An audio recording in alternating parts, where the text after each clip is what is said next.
د چام اولاد نشته دی نو نا امید کیږي دی نه د الله د در نه به یو ورځ دا دعا قبوله شي او الله به یو ورځ د زړه دا میوه ورکړي الله به اولاد نصیب کی خو د الله تبارک وتعالی نه دی دعاګانې غواړي ځکه ابراهیم علیه السلام دعا الله قبوله کړه رب اجعل لي مقيم الصلاة ومن ذريتي ربنا وتقبل دعاء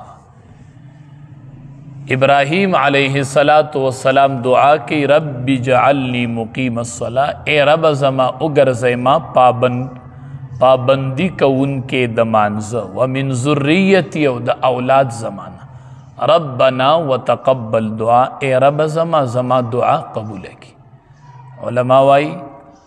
مانز پسیدہ دعا غواڑے اللہ بم اولاد تابدار کی او اللہ بی منگزار کی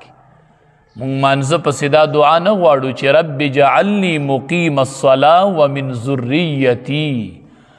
الله مام د مونځ پابند کې خو زما اولاد هم د مونځ پابند کې نو ځکه خو پلار د سحر په مانځه کې وي او بچی پکې نه وي ځکه دی د بچي دپاره دعا نه غواړي نو دا دعا لازمي غواړو الله به اولاد منګزارم کی او الله به تابعدارم کی چې د چا اولاد ناپرمان ویو د منز اهتمام پکې نه ناپرمانه هر مانځ پسې درې پیرې دا دعا وایي رب اجعلني مقیم الصلاة ومن ذریتی ربنا وتقبل دعاء الله به اولاد تابعدارم کی او الله به د منز پابند هم کی ربنا اغفر لی ولوالدی وللمؤمنین اے رب زما او بخی ما تپلار زما او بخی تمال را ولوالدی او مور او پلار زما وللمؤمنین او طول مومنان لرا یوم یقوم الحساب پورز دا اغی چی قائمیگی حساب ابراہیم علیہ السلام زان دا پارم دا مغفرت دعا کی او دا مور او پلار دا پارم کی نو د چې د پلار د پاره د مغفرت دا دعا کړې ده نو دا صحیح ده او که دا صحیح نه ده ځکه پلار چې و اخو مسلمان دی نه نو څنګه دی وایي چې ولی والدیه زما مور او پلار وبخي نو پلار خو مسلمان دی نه نو آیا دعا ورله غوښتلی شي که نه څنګه ابراهیم علیه السلام وایي چې ربنا اغفر لی ولوالدیه د مشرک تپاره ته دعا غوښتلی شي چې یا الله زما ګناهونه معاف کړي او ما وبخي او مشرک دپاره دعا نشي کولی علما وایي دلته د ابراهیم علیه السلام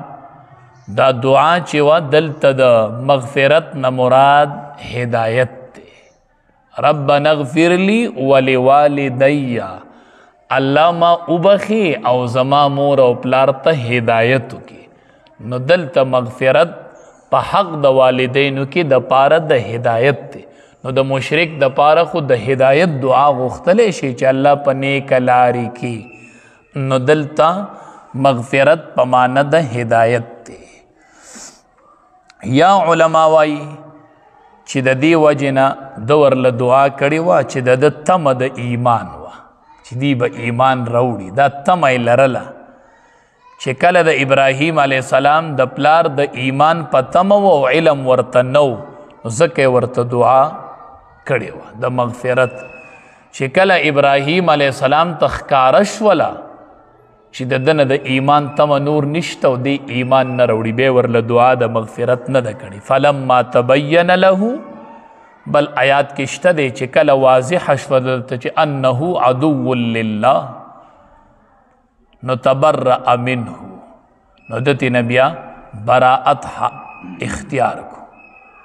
نو چې کله دته واضح شوله چې دا دشمن د الله دی نو تبرأ منه دتی نبیا بیزاری اختیار کړی ده او بعضې علما دا توجیه کوي چې مراد د والدینو نه دلته ده چې وي موبخي او مور